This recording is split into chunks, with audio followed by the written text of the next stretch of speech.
Muy buenos días a todos. Mi nombre es Francisco Luis. Le damos las gracias por unirse a nosotros nuevamente en otro webcast. En esta ocasión vamos a estar, no repitiendo porque tenemos unos nuevos desarrollos, pero vamos a tocar el mismo webcast que ofrecimos la semana pasada. Tuvimos muy buena participación y hubo un reclamo de que lo volviéramos a repetir, así que vamos a estar hoy cubriendo nuevamente el tema del PPP y la condonación. Pero antes de entrar en la presentación, queremos discutir las reglas de housekeeping. Bien importante, les recomiendo que anoten este número que tienen aquí, que es el número en caso de que pierdan conexión de internet. Si quieren mantener el audio al menos, deben de conectarse a ese número, 1-800-851-3547, al código de acceso 912-8336. Esa es la manera que nos van a poder escuchar. Y les recordamos que todo el mundo en la llamada está en mute para que obviamente no tengamos los problemas de feedback. Como ustedes podrán ver, a mano izquierda de su pantalla tienen una ventana para chat. Ese es el mecanismo en que vamos a interactuar, y cualquier pregunta que ustedes tengan durante la presentación nos las hacen llegar por ese chat. Como es costumbre, nosotros contestaremos cada una de todas las preguntas que nos hagan. Lo haremos posterior al webcast. Este webcast aproximadamente va a durar 1 hora. Ese es el compromiso de tiempo que requerimos de ustedes. Y como siempre también, el webcast se está grabando para posterior a que concluyamos el mismo. Le vamos a enviar copias de los materiales de la presentación, así como del audio, para que en caso que necesiten volver a escucharlo, así puedan hacerlo. Así que vamos sin más preámbulos.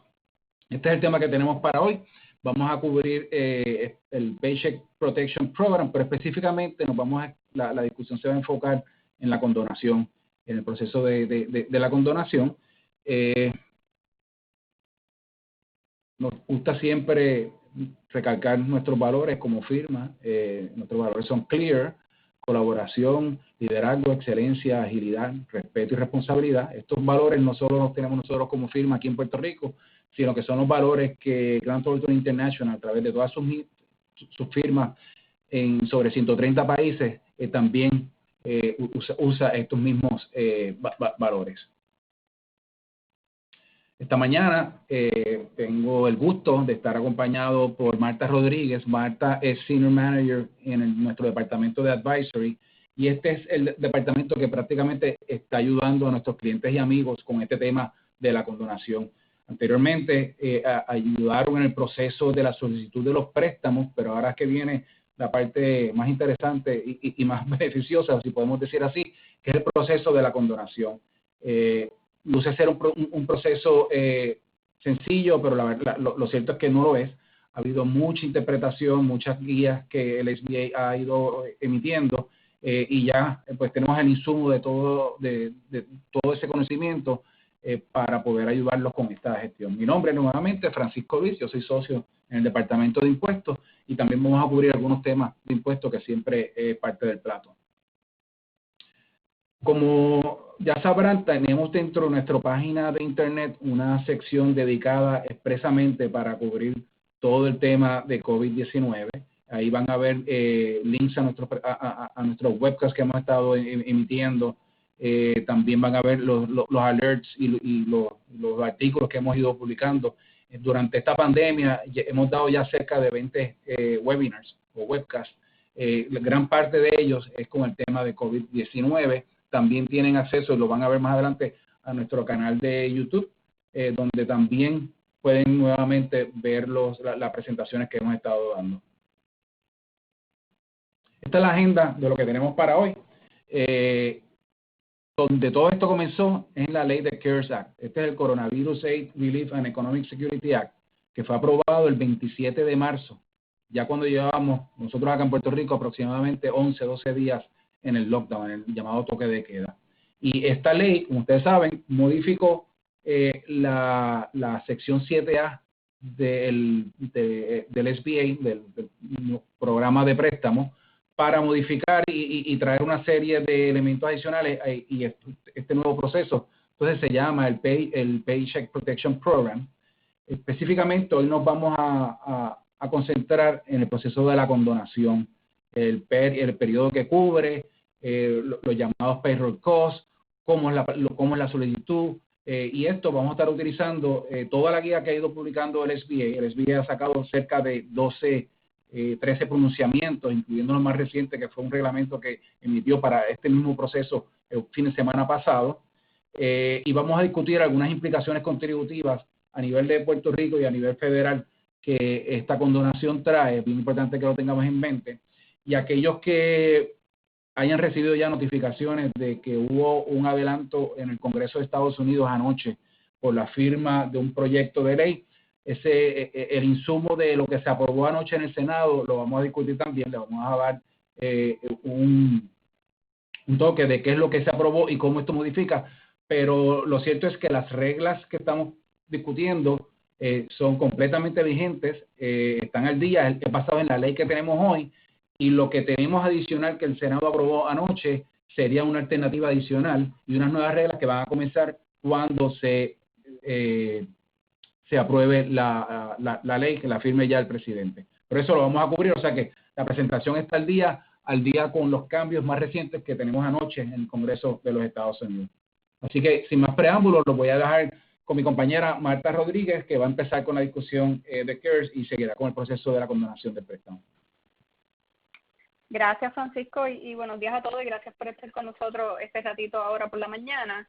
Pues ciertamente, ¿verdad? Vamos a ir discutiendo la guía y todo lo que ha salido publicado por lo que ha sacado el SBA en las últimas semanas relacionado a la condonación. Los vamos a ir llevando por el proceso de, ¿verdad?, de qué es el cover period, cuáles son los costos elegibles y cómo es el proceso para calcular la cantidad de la condonación y las posibles reducciones que pueden haber a esta cantidad, dependiendo, ¿verdad?, ciertos elementos que se pueden dar durante el proceso, el periodo cubierto.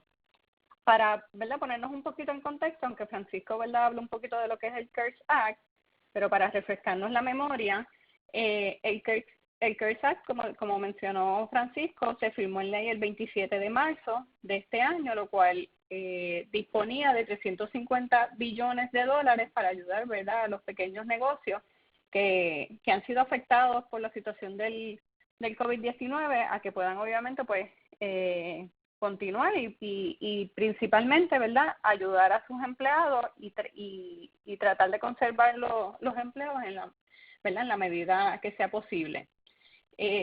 Estos fondos de la primera ronda se fueron prácticamente en una semana. La realidad es que esto fue un boom, ¿verdad?, de solicitudes que cayeron, y lo vimos aquí en Puerto Rico con los principales bancos. Y a consecuencia de eso, ¿verdad?, el 24 de abril el presidente firmó en ley una segunda ronda que proveía 310 billones de fondos adicionales para otorgar más préstamos, esto, ¿verdad?, para un gran total de 660 billones que hay disponibles bajo este programa. ¿Verdad? Lo que hemos visto y lo que es bien beneficioso del préstamo del PPP es que pues no hay que proveer garantía personal ni colateral para estos préstamos, ya que están totalmente subsidiados por el gobierno. Y obviamente el atributo más grande que tienen estos préstamos es que podrían ser condonables en su totalidad, pero vamos a ver, ¿verdad?, cuáles serían los requisitos para poder llegar a una condonación máxima. Luego, ¿verdad?, aquí les presentamos, esto es un resumen. El SBA emite unos resumen periódicamente de cómo es que se ha dado el proceso de la otorgación de los préstamos, y si vemos, esto es la información que teníamos a mayo 23, se han otorgado alrededor de 4.4 millones de préstamos para un total de 511 billones de dólares, y esto es entre 5.000 instituciones financieras, ¿verdad?, a través de todo Estados Unidos, incluyendo Puerto Rico.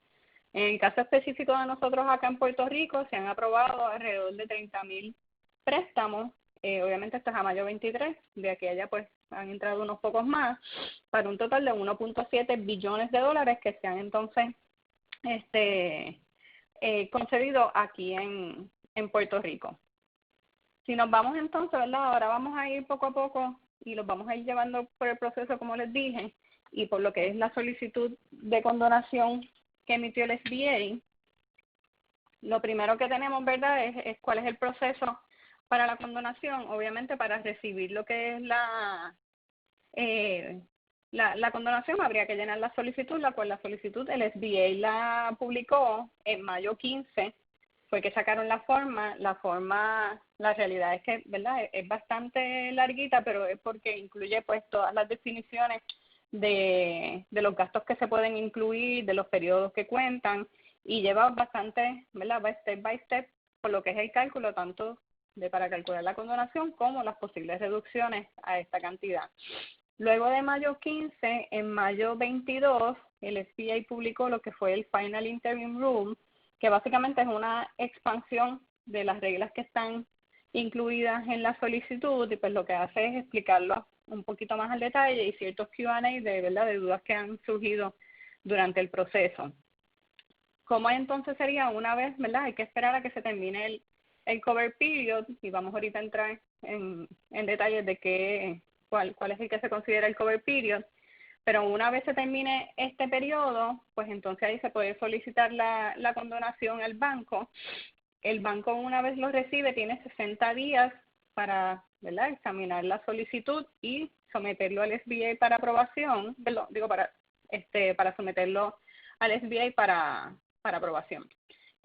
Obviamente eso está sujeto a, ¿verdad?, cualquier revisión que haga el SBA, y si el SBA determina que hay alguna cantidad que no puede ser condonada o no procede la condonación, pues se lo notificaría a la institución financiera, quien automáticamente pues tiene la responsabilidad de notificárselo al borrower, ¿verdad?, al solicitante.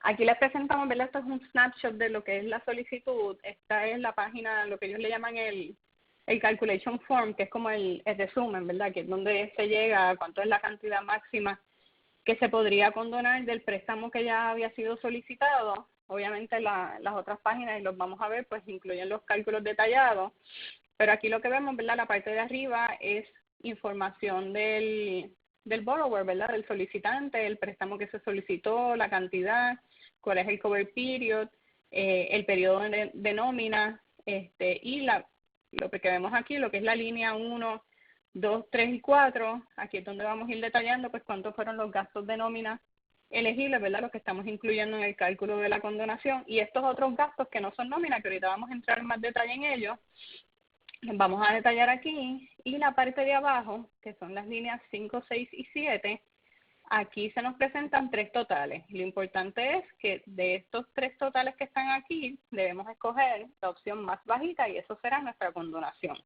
Eso lo vamos a ver ahorita, cuáles serían estas 3 alternativas y cómo es que vamos a llegar a cada una de ellas.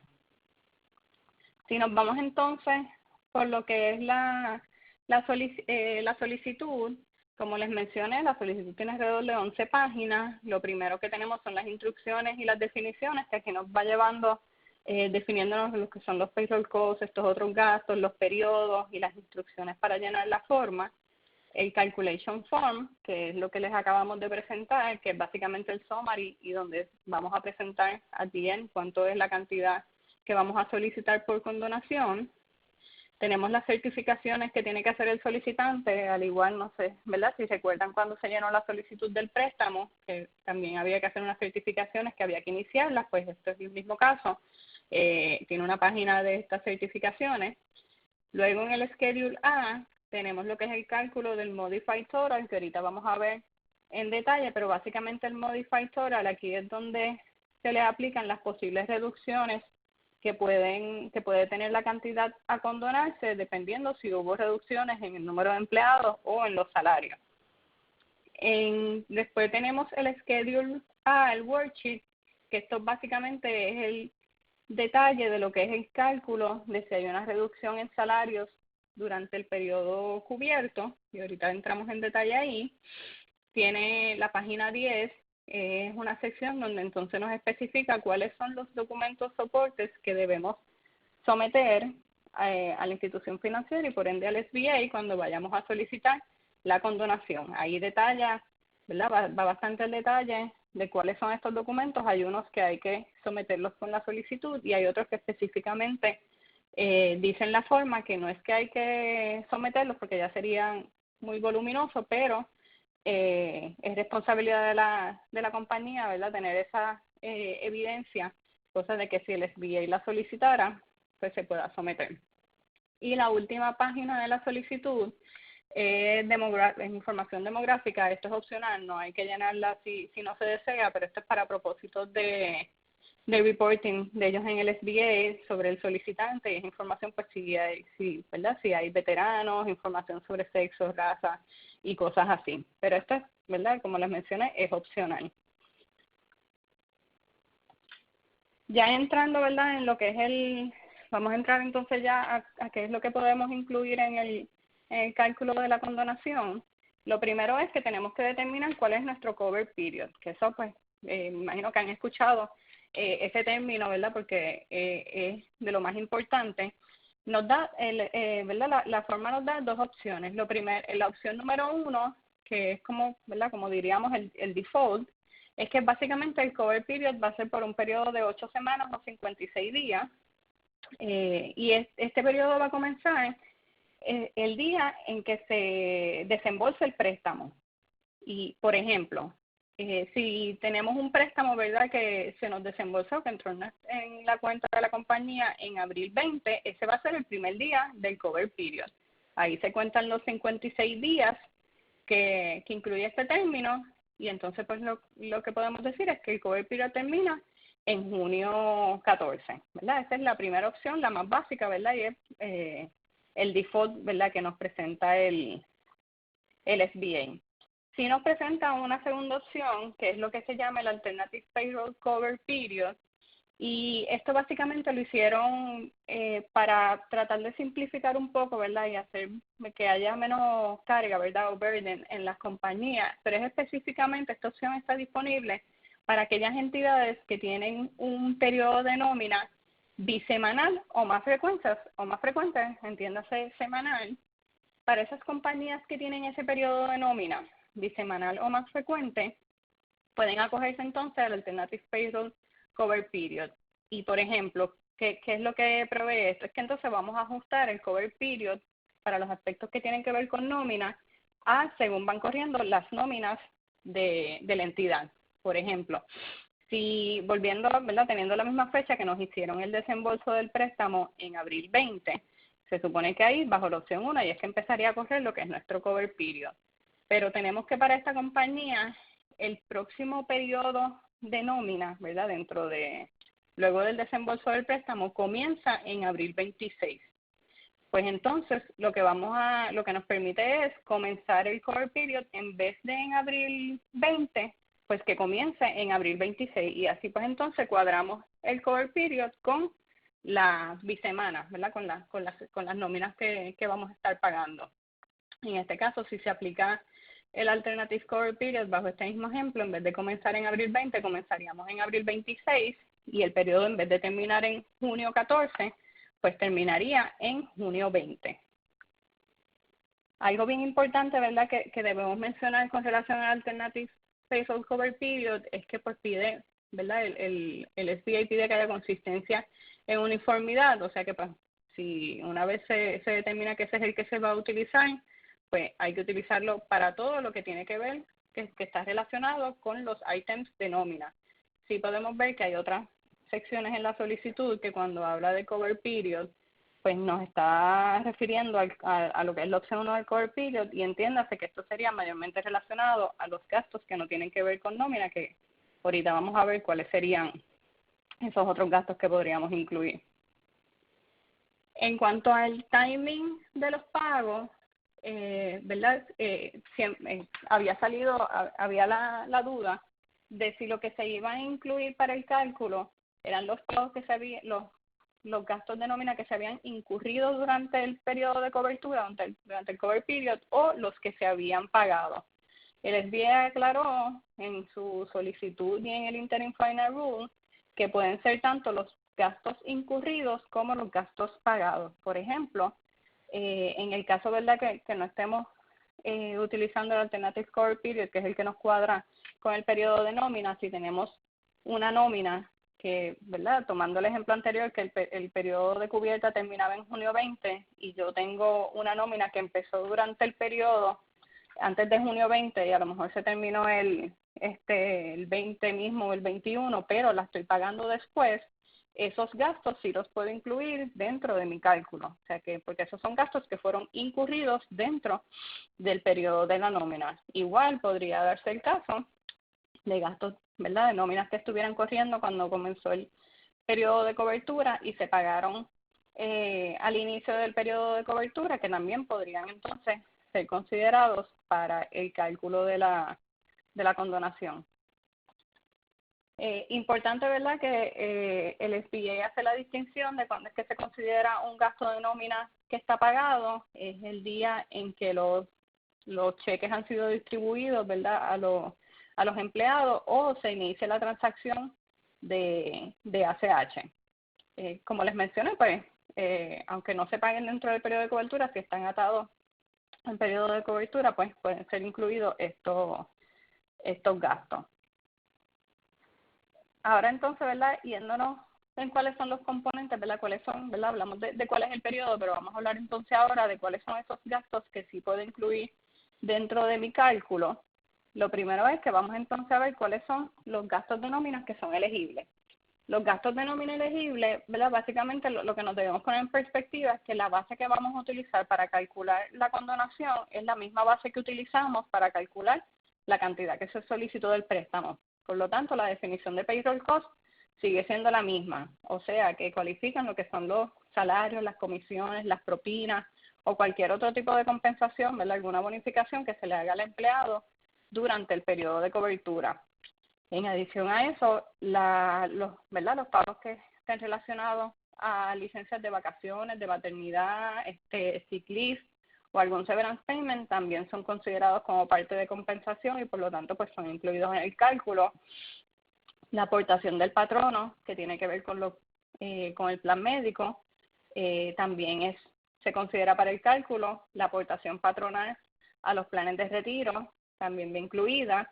Los state and local taxes forman parte también de la compensación y cuando hablamos de state and local taxes nos referimos a lo que es SUTA, SINO, choferil, disability y obviamente en el caso de los que son de los socios, ¿verdad?, de una sociedad o miembros, ¿verdad?, de una compañía de responsabilidad limitada, lo que se considera entonces parte de su compensación es lo atribuible a ese socio según está en los K1 de la planilla ¿verdad?, de su planilla. ¿Cuáles son entonces, verdad? Estos son ya les dijimos los costos, los gastos de nómina que son elegibles.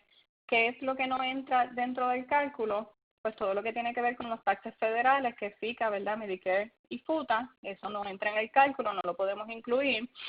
Si tenemos algún empleado que está bajo las licencias del Emergency Sick Leave Credit o el Emergency Family and Medical Leave Credit, ese salario que se le está pagando a ese empleado acogido a estas licencias, tampoco lo podemos tomar en consideración para el cálculo.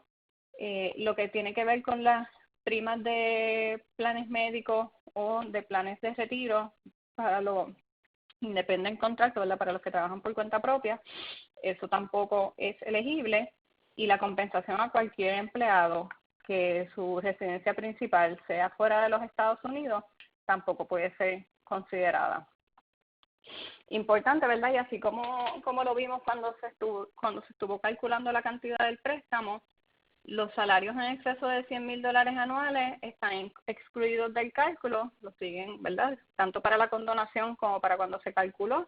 El máximo de salarios está cap a unos 100,000, por lo tanto, lo máximo que una compañía puede solicitar de forgiveness relacionado a salarios para un empleado son 15,385. ¿Y cómo es que se calculan estos 15,000? Es que, ¿verdad?, como el máximo son los 100,000, básicamente son $100,000 entre 52 semanas por 8 y ahí es que llegamos a los 15,000. En el caso de los contratistas independientes, lo máximo que se puede tomar como salario es la compensación promedio del 2019 equivalente para 8 semanas. Es lo máximo que podrían tomar. Eso es lo que tiene que ver con los gastos de nómina. Yéndonos entonces a los gastos que no son de nómina, hay 3 categorías que son las que se pueden incluir en el cálculo, y estos son lo que tiene que ver con pago de intereses de hipotecas, ¿verdad? De obligaciones hipotecarias. Obviamente esto no incluye ningún prepago ni pago de principales, solamente intereses, y es relacionada a cualquier préstamo hipotecario que estuviera, ¿verdad? Tanto de propiedad mueble como inmueble, que estuviera vigente a febrero 15 del 2020, ¿verdad? Esta es la fecha que se establece como ¿verdad? El benchmark para saber si las obligaciones pueden ser incluidas o no. También entonces pasa lo mismo con los pagos relacionados a renta, pues todo lo que tiene que ver con, ¿verdad?, renta de contratos que también estuvieran vigentes a febrero 15, tanto para propiedad mueble como inmueble, que se hagan dentro del cover period, pues también pueden ser incluidos en el cálculo. Y con lo que tiene que ver con utilities, pues lo mismo. Los gastos de utilities que son elegibles, pues son los que tienen que ver con electricidad, gas, agua, transportación, teléfono y acceso al internet, también de servicios que ya estuvieran vigentes a febrero 15. O sea que es bien importante que si es un servicio que se contrató o algún contrato de renta que se entró después de esa fecha o algún préstamo que se tomó después de esa fecha, aunque se hagan pagos relacionados a estas categorías, no puede estar incluido en el cálculo. También, así como vimos ahorita en el caso de los gastos de nómina, que vimos que tanto se podía incluir tanto los gastos incurridos como lo pagado, también esto le aplica a los otros gastos que no tienen que ver con nómina. Y, ¿verdad?, para poner un ejemplo, vamos a asumir que tenemos un contrato de renta que se paga los días 10 ¿verdad?, de cada mes, del próximo mes.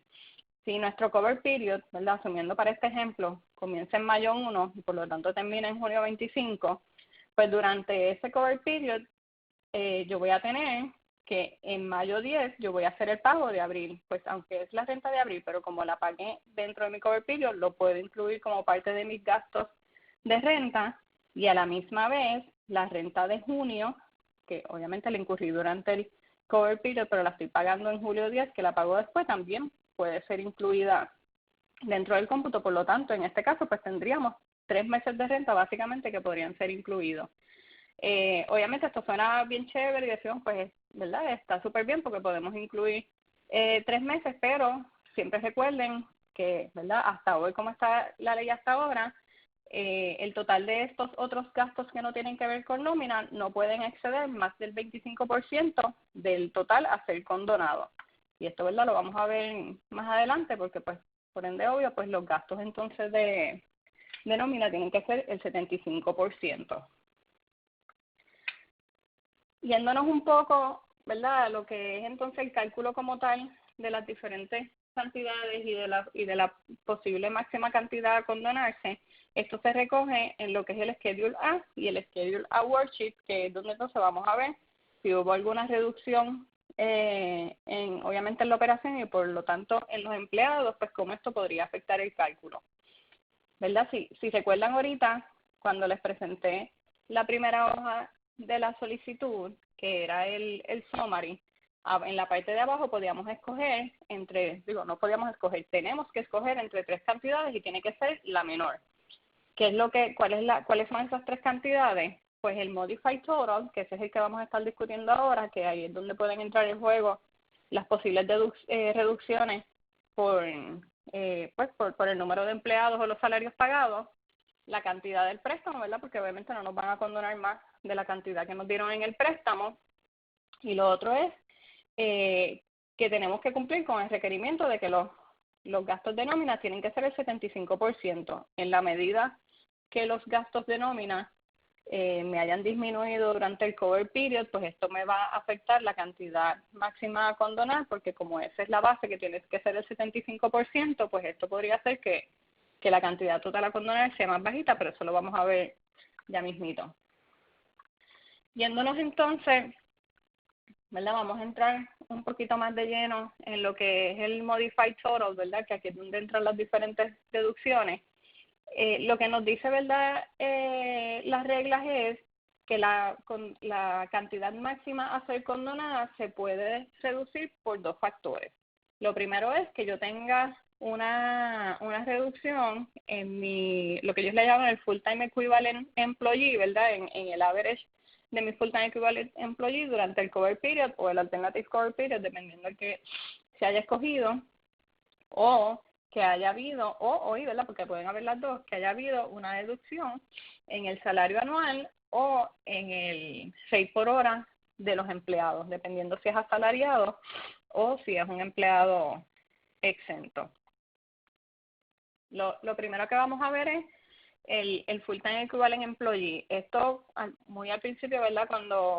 Cuando salieron las guías relacionadas a la solicitud del préstamo, que aún no estaba tan claro lo que era la condonación, había unas reglas más generales, había mucha confusión en cuanto a cómo se calculaba el full-time equivalent employee. Ahora cuando el SBA publicó la solicitud de la condonación y publicó el Interim Final Rule, pues aclaró y explicó cómo es que se calcula el full-time equivalent employee. Y eso pues lo vamos a ver. Importante es que la cantidad máxima a condonar se va a reducir en relación a mi reducción en los FTEs. Sí, y esto, ¿cómo lo vamos a determinar? Pues vamos a calcular cuánto es el average de FTE, ¿verdad? El promedio de los FTEs durante el cover period, y lo vamos a comparar con una de estas dos opciones. Podemos compararlo con el promedio de FTEs durante el periodo de febrero 15 del 2019 a junio 30 del 2019, o de enero 1 2020 a febrero 29 del 2020. Aquí, ¿verdad?, nos da escoger entre una de esas dos opciones, o básicamente escogeríamos pues la más que nos favoreciera, ¿verdad? Pues como un ejemplo sencillo, ¿verdad?, de cómo es que podemos ver que la disminución en los FTE nos puede impactar la cantidad máxima a recibir de condonaciones. Por ejemplo, si antes de que comenzara la pandemia, ¿verdad?, vamos a suponer que escogemos el periodo de enero 1 a febrero 29 del 2020, teníamos 100 empleados, y durante el cover period, ¿verdad?, porque no tenemos nuestras operaciones full o hemos tenido que estar cerrados, tenemos, en vez de 100 empleados, tenemos 85. Eso es una reducción, ¿verdad?, de un 15%. Por lo tanto, la cantidad máxima a condonar se va a ver reducida por un 15%, o sea que va a ser hasta un máximo, ¿verdad?, un 85% de la cantidad que nos den. O sea, esto se reduce por ese mismo factor en reducción de FTE.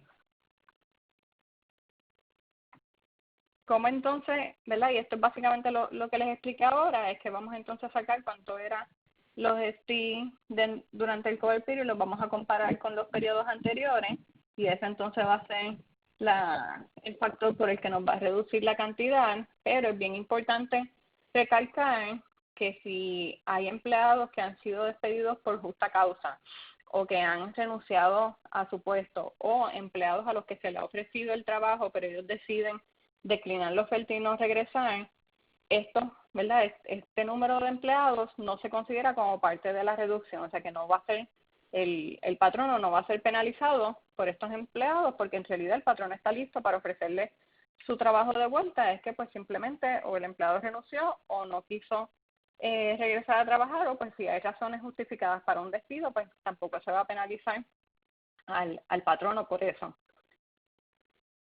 ¿Cómo entonces vamos a determinar cuál es el total de FTEs, ¿verdad?, que tenemos tanto durante el cover period, los FTEs que tenemos durante el periodo base? Ellos definen, ¿verdad?, el SBA define los FTEs para aquellos empleados que trabajen en promedio 40 horas o más a la semana, ¿verdad? ¿Cómo entonces lo vamos a calcular? Pues vamos a determinar el número promedio de horas que se trabaja por semana, ¿verdad?, durante un mes, y lo vamos a dividir entre 40 para ahí llegar, obviamente, a cuánto es ese promedio. Lo máximo, ¿verdad?, porque como pueden haber empleados que trabajen más de 40 horas a la semana, lo máximo que puedo, ¿verdad?, contar por un empleado es 1. No es que puedo decir, pues un empleado me cuenta por 1.5, sino que el máximo es 1. Pero como obviamente pues sí han habido dudas en cuanto a esto, pues el SBA también sacó una manera simplificada de cómo calcular el FTE, y básicamente lo que dice es que para aquellos empleados que trabajen 40 horas o más a la semana se va a contar como un empleado, y para aquellos empleados que trabajen menos de 40 horas se va a contar como 0.5, ¿verdad? Como medio empleado. En vez de tener que hacer el cálculo, determinar el average de horas al mes y dividirlo entre 40 para sacar cuánto es la cantidad, pues se puede utilizar esta forma simplificada. Obviamente está a discreción del patrono cuál de las dos alternativas es la que utilizaría, así que se puede hacer el cálculo a ver cuál de las dos formas le favorecería. En adición a esto, otro factor, ¿verdad?, que nos afecta la cantidad máxima a ser condonada es si hubo una reducción en la compensación. En adición, ¿verdad?, si hubo una reducción en el número de empleados. Si para algún empleado hubo una reducción en su rate por hora o en su average de salario de más de un 25%, en comparación con el primer trimestre del año, pues esto también puede afectarnos la cantidad de la condonación. Y, ¿verdad? Aquí queremos hacer la salvedad porque nos han hecho mucho la pregunta de cómo vamos a comparar un periodo de 8 semanas con el primer trimestre, que incluye 3 meses, pero en realidad es que lo que vamos a sacar es cuánto sería, y lo vamos a ver ahorita en el cálculo, convertir esa compensación durante el cover period a cuánto hubiera sido su compensación anual, y eso entonces lo comparamos también haciendo un average durante el primer trimestre y anualizándolo para entonces poder comparar, ¿verdad?, chinas con chinas y poder determinar si hubo una reducción del más del 25%. Esta reducción ¿verdad?, esta prueba no aplica para aquellos empleados que su salario es más de 100,000. En este caso, pues si a un empleado que su compensación es más de 100,000 se le reduce el salario con más de un 25%, esto no afectaría el cálculo perdón, de la condonación. Sí, y ahorita también lo vamos a explicar un poquito más, pero sí hay un safe harbor, como se le llama en la solicitud, que lo que nos dice es que si se les restablece, aunque se le haya disminuido el salario a los empleados durante el cover period, ¿verdad?, como medida de control y durante la pandemia, pero si al final del cover period, o sea, o más tardar a junio 30, esa reducción en salario es restablecida, pues eso se considera que se cumplió con lo que es el safe harbor y por lo tanto pues no hay que entonces hacer el cálculo de lo que es la reducción por la reducción en compensación.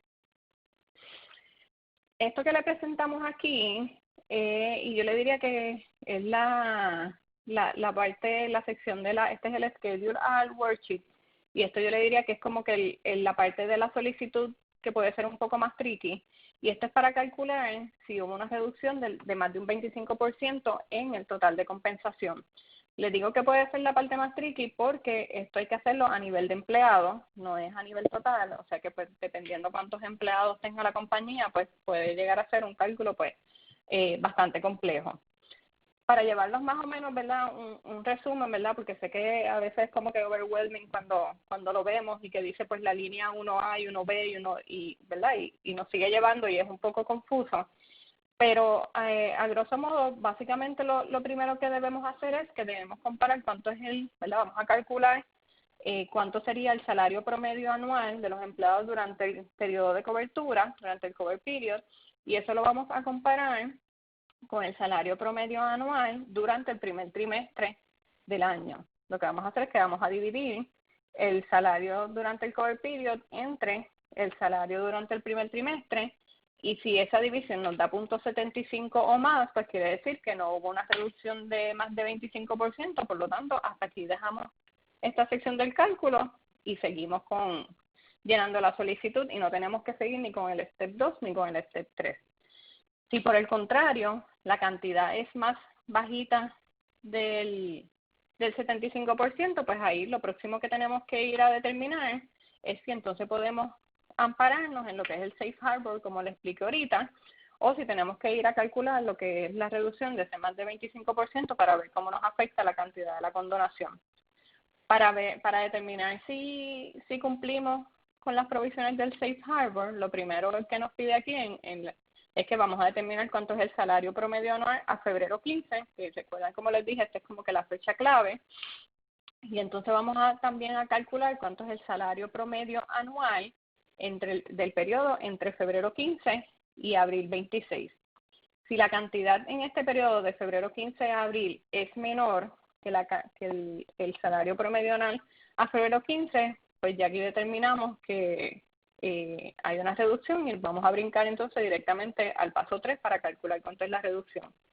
Si por el contrario la cantidad de salario promedio anual es mayor en este periodo de febrero 15 a abril versus las que teníamos a febrero 15, pues entonces vamos a comparar ese salario promedio anual de ese periodo con el salario promedio anual a junio 30, que es la fecha que tenemos hasta restablecer la compensación de nuestros empleados. Y si la cantidad a junio 30 pues es mayor, pues quiere decir que les restablecimos el salario a los empleados y por lo tanto se cumplen los requisitos del Safe Harbor y pues no tenemos, o sea, el cálculo no se nos va a afectar por la reducción en compensación. Si no cumplimos con el Safe Harbor y tenemos que ir a la parte 3, pues ahí entonces tenemos que calcular pues cuánto es esa reducción de más del 25%, por la cual entonces vamos a tener que afectar el cálculo. Lo primero que nos dice es que vamos a coger el salario promedio anual que habíamos determinado en el primer paso, que es para el primer trimestre, lo vamos a multiplicar por 0.75, ¿verdad? Para ver cuánto es lo máximo que podría ser reducido, y lo vamos a comparar con el promedio anual durante el cover period. Obviamente aquí hace una distinción entre el empleado asalariado y el empleado exento, porque recuerden, y es bien importante tener en mente que lo que estamos aquí comparando es reducción en la compensación. Por lo tanto, para empleados asalariados, no es si el empleado trabajó menos horas ahora que antes de la pandemia, es si se les redujo su rate por hora. Si teníamos un empleado que yo le pagaba $10 la hora y se lo reduje a $7 la hora, por ejemplo, le estoy reduciendo su compensación por un 30% y por lo tanto ese exceso ¿verdad? Entre el 25 y el 30, ese 5% adicional es el que me va a afectar. Pero es bien importante que lo que estamos pensando es en el rate por hora del empleado. Igual que en el caso de los empleados exentos, pues es a base de su salario devengado. Por lo tanto, en esta última parte lo que vamos a sacar es un promedio semanal. En el caso de los empleados asalariados, el promedio de horas trabajadas durante el primer trimestre para ver cuánto hubiera sido, ¿verdad?, lo normal, y lo vamos a multiplicar, ¿verdad?, por la reducción que tuvimos en el rate por hora para entonces determinar cuánto es esa reducción que nos va a afectar el cálculo. Y en el caso del empleado exento, pues lo mismo, vamos a sacar cuánto es el promedio semanal durante el cover period versus el primer trimestre, y como es semanal, pues lo vamos a multiplicar por 8, que es el total del periodo de cubierta. Y ahí es entonces es la cantidad que nos va a dar de lo máximo que yo tendría que estar reduciendo la cantidad a condonar. Importante, como les dije, este cálculo se hace a nivel de empleado. Y como se hace a nivel de empleado, parte de la documentación que está en la solicitud es que hay que incluir un listado de los empleados con la compensación que se le pagó durante el cover period, cuánto representa, cuál es su equivalente a ST, si es 1, si es 0.5 o si es alguna otra cantidad, y cuánto fue, si es que hubo su reducción en su salario por hora o en su salario. Como les mencioné ahorita, y verdad, para enfatizarlo, para que lo tengan bien presente, lo que es el Safe Harbor lo podemos tomar para dos cosas. Uno es si se restablece la cantidad, el número de FTEs a lo que teníamos antes de la pandemia para el final del cover period, o ¿verdad?, hasta junio 30, pues no tengo que entonces hacer los cálculos de reducción en número de FTEs. Y también, como vimos ahora, si se restablece la compensación, ¿verdad?, el salario por hora a los empleados, pues es lo mismo. Antes de junio 30, pues no, entonces no tendría que hacer el cálculo y por lo tanto no se nos va a reducir la cantidad máxima a condonar. Así entonces, ya discutimos lo que es el Modified Total, obviamente la cantidad del préstamo es given, entre las tres alternativas que teníamos para determinar cuánto es mi cantidad máxima a condonar, y la última pruebita que se recuerdan que dentro de las tres opciones es que teníamos que cumplir con la regla de 75-25. Lo que nos dice esta regla es que, como obviamente el propósito primordial de este programa, ¿verdad? Y por eso se llama, ¿verdad?, Paycheck Protection Program, es proteger al empleado y tratar de que el patrono pues retenga lo máximo posible y le devuelva sus trabajos a los trabajadores, pues de la cantidad máxima a ser condonada, a recibir de condonación, los gastos de nómina deben representar un 75%. Y por lo tanto, esos otros gastos no pueden ser más del 25% de esa cantidad máxima a condonar. Para ver un ejemplo, ¿verdad?, un ejemplito sencillo, si a nosotros nos otorgaron un préstamo de 100,000, ¿verdad?, y vamos a asumir que no tengo ninguna otra reducción o lo que fuera, y esa es la cantidad máxima que yo pudiera pedir de condonación, pues mi gasto de nómina tendrían que ser $75,000, porque es el 75%. ¿Qué pasa? Si durante el periodo de cobertura lo máximo que tuve de gastos de nómina son 60,000. Eso representa un 60% de los 100,000, por lo tanto no estoy cumpliendo con la regla de 75-25. Pues como el gasto de nómina tiene obligatoriamente que ser el 75% de la cantidad máxima a condonar, pues aquí en realidad en vez de que me vayan a dar una condonación de los $100,000, me van a dar una condonación de 80,000, porque 60,000 representa el 75% de 80,000, o sea que esa sería mi cantidad máxima a condonar. Y por lo tanto, los otros gastos, pues solamente podría tomar hasta $20,000, que es lo que me queda entre los 60 y los 80 para llegar al máximo de la cantidad a condonar. O sea que esta pruebita, pues siempre hay que hacerla para determinar si por la baja en gastos de compensación, pues se nos puede afectar la cantidad. Por último, ¿verdad?, aquí ha habido un debate y la realidad es que no hay guías específicas del SBA en cuanto a si todo esto se va a tomar cash o accrual basis, ¿verdad?, porque todavía, y la realidad es que ni en el application ni en el Interim Finance Rule específicamente toca el tema de accrual versus cash basis, y obviamente, y esto es en cuanto a la documentación que se va a someter, ellos pues, ¿verdad?, se entiende que si fuera cash basis y se somete toda la cantidad de las obligaciones pagadas durante el periodo de cobertura, pues es más fácil, ¿verdad?, para tener el supporting documentation, porque se van a ver los pagos, los cheques cancelados o los débitos en las cuentas de banco, pero todavía en realidad no hay un guidance definido.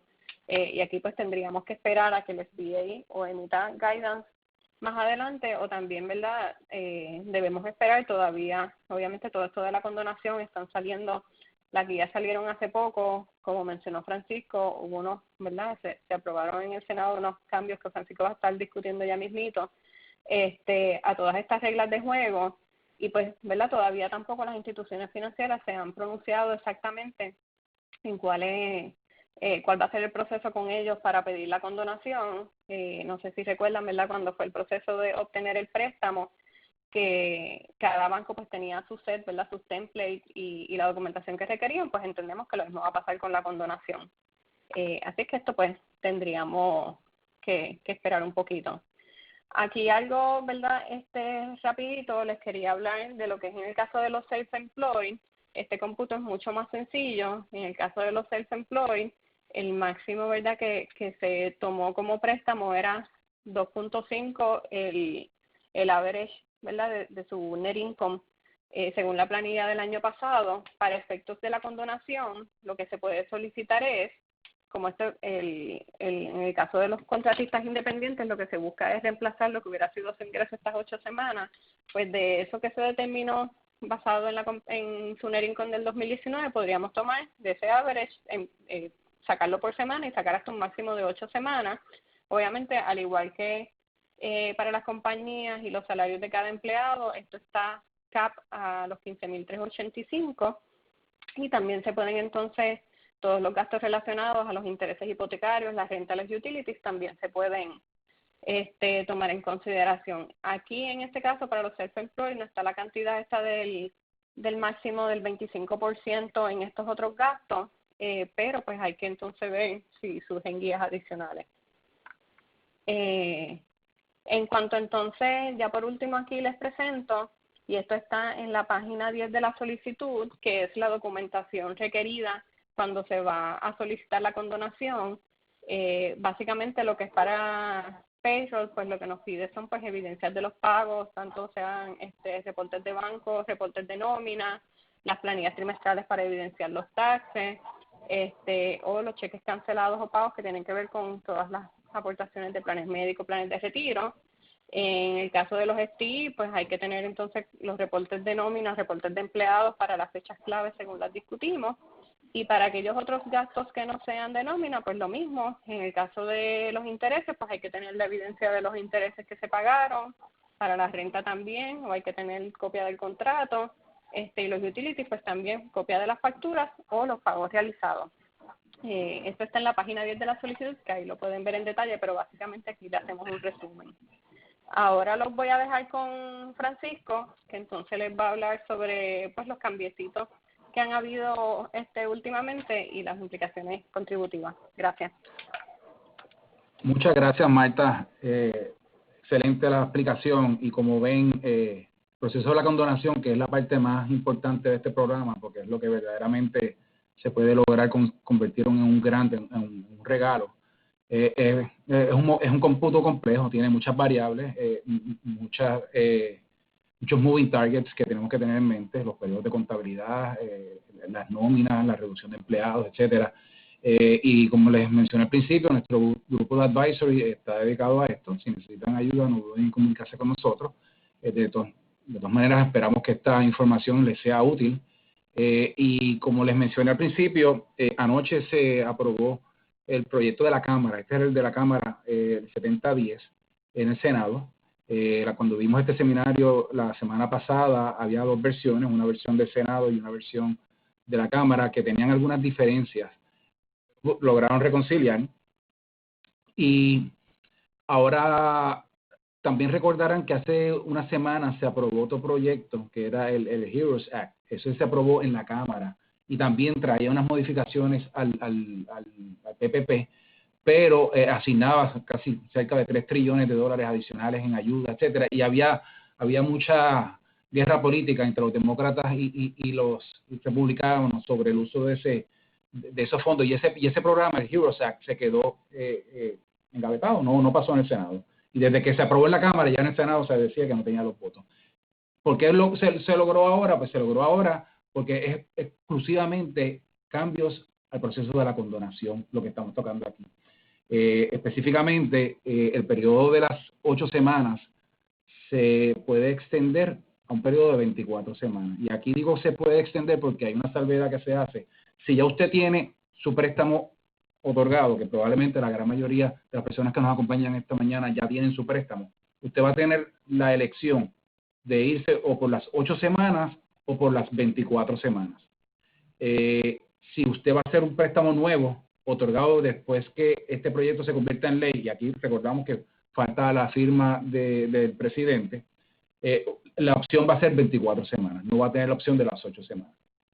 Las 8 semanas tienen algunos beneficios en vez de las 24, o sea, desde el punto de vista de lograr la condonación más rápido. O sea, es vital lograr esa condonación para que le veamos la verdadera sustancia al programa. Y como les mencioné, ahora mismo tenemos cerca de 12 guías específicamente sobre el programa de las 8 semanas. No sabemos qué va a pasar con las 24 semanas, aunque el proceso básicamente debe ser lo mismo, pero pueden venir reglas adicionales en la medida que el SBA o el Tesoro de Estados Unidos quieran regular de alguna manera u otra. El requisito que Marta estuvo explicando del 75-25 se reduce a un 60-40. Esto lo vemos útil, por ejemplo, en casos que vayan a utilizar las 24 semanas, porque recuerden que el remanente 40% que no se incurre en nómina debe de incurrirse en los conceptos que Marta estuvo explicando, que son los permitidos, específicamente los intereses hipotecarios, las rentas y los utilities. O sea que si vemos que a lo mejor probablemente en las 8 semanas no se cubre eso, no va a ser conveniente. O sea que aquí hay que ver qué conviene más. Si nos vamos entonces a las 24 o a las 8, de de la mano de este requisito del 60% que se reduce del 75%. También se extiende la fecha para poder hacer el reclutamiento nuevamente de los empleados que tuvimos que dejar ir, de junio 30 al 31 de diciembre. Y recuerdan que Marta estuvo explicando algunas excepciones que hay para no tener que, para uno poder documentar que no pudo reclutar los empleados, pues aquí se modifican y se flexibilizan un poco más esas reglas. Específicamente el término del préstamo, que ahora mismo la regla general que el SBA está dando estos préstamos, o sea, lo que yo no logre condonar se convierte en un préstamo, ese préstamo es a 2 años. Pero es a 2 años por virtud del SBA, porque la ley, cuando vamos a CARES, dice que el préstamo no puede ser mayor de 10 años. Y ante eso, pues SBA dijo, bueno, pues si no tengo que llegar hasta 10 años, yo por reglamento voy a decir que el préstamo va a ser de 2 años. Pues parece que eso no le gustó a los congresistas, y los congresistas ahora pusieron que el préstamo va a tener un mínimo de 5 años. O sea que modificaron la regla que el SBA había adoptado de los 2 años y la subieron a 5 años. El interés de ese préstamo sigue en un 1%, que es verdaderamente atractivo. Y entonces también se especifica sobre un diferimiento que el patrono tiene sobre la porción patronal del Seguro Social. Ustedes saben que el Seguro Social tiene el componente del empleado que se le retiene de su nómina y el componente patronal, que es el 6.2 que paga el patrono por la compensación que le paga al empleado.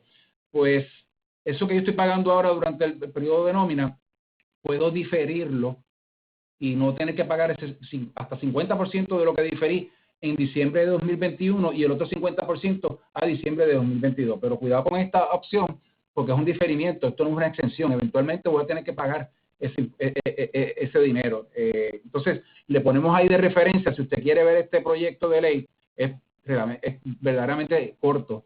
No es como, por ejemplo, CARES tiene sobre 800 páginas, esto no tiene 3 páginas. Son algunas modificaciones de las secciones, ahí tiene la referencia para que puedan llegar al proyecto que se aprobó ayer en la Cámara y que estaremos pendientes a ver cuándo el presidente lo firma, y tan pronto eso ocurra estaremos enviando alguna notificación mediante los alerts de que ya está finalmente convertido en ley. Vamos ahora a ver algunas implicaciones contributivas de toda esta condonación, porque siempre pues, el aspecto contributivo tenemos que cubrirlo. Y vamos primero a empezar desde el punto de vista federal. La sección 1101I de CARES especifica que la condonación es exenta. Y entonces había la duda de, bueno, y los gastos que yo incurro, que utilicé, que lo financié con ese préstamo que ahora se me condona, ¿son deducibles o no son deducibles? Y el IRS emitió una notificación, el Notice 2020-32, que no es muy simpático, porque especifica que los gastos incurridos que se financiaron con el préstamo que se condonó no van a ser deducibles. Esto, aunque no es simpático, hace sentido en el aspecto de que normalmente, como regla general en el aspecto contributivo, cuando tenemos ingresos exentos, en la misma medida que tenemos ingresos exentos, hay que hacer un disallowance de los gastos. Porque bueno, no podemos tener ese doble de beneficio, y aquí el IRS lo aclaró, de que en la medida que yo tenga logre una condonación, que sí va a ser exenta, pero los gastos incurridos van a ser no deducibles. Desde el punto de vista contributivo en Puerto Rico, recuerden que CARES no enmienda el Código de Rentas Internas de Puerto Rico, enmendó el federal. Y entonces, en Puerto Rico, ¿cuál es la regla general que tenemos con la condonación? Bueno, la regla general que tenemos es que la condonación, si el contribuyente, el deudor, antes y después de la condonación, es solvente, esa condonación es tributable, es ingreso tributable. Para propósito de medir la solvencia, hay que determinar el valor en el mercado de los activos del contribuyente menos las deudas, y eso, si es un número negativo, pues es insolvencia. Y si ese número es positivo, es que estoy solvente. Y si yo estoy solvente con la condonación, obviamente voy a estar solvente cuando se logre la condonación también. O sea, si soy solvente con la deuda que estoy condonando y posteriormente, luego de la condonación, sigo solvente, ese monto es ingreso tributable. Así que téngalo en mente. Pero vamos a ver en el próximo slide que hay un proyecto de ley que se está legislando. Hay unas excepciones para esa regla de solvencia. Si es un deudor que está mediante un proceso de quiebra bajo el capítulo 11, que es una reorganización, una vez se otorga ese discharge de la deuda, esa es exenta, no importa que el contribuyente continúe siendo solvente.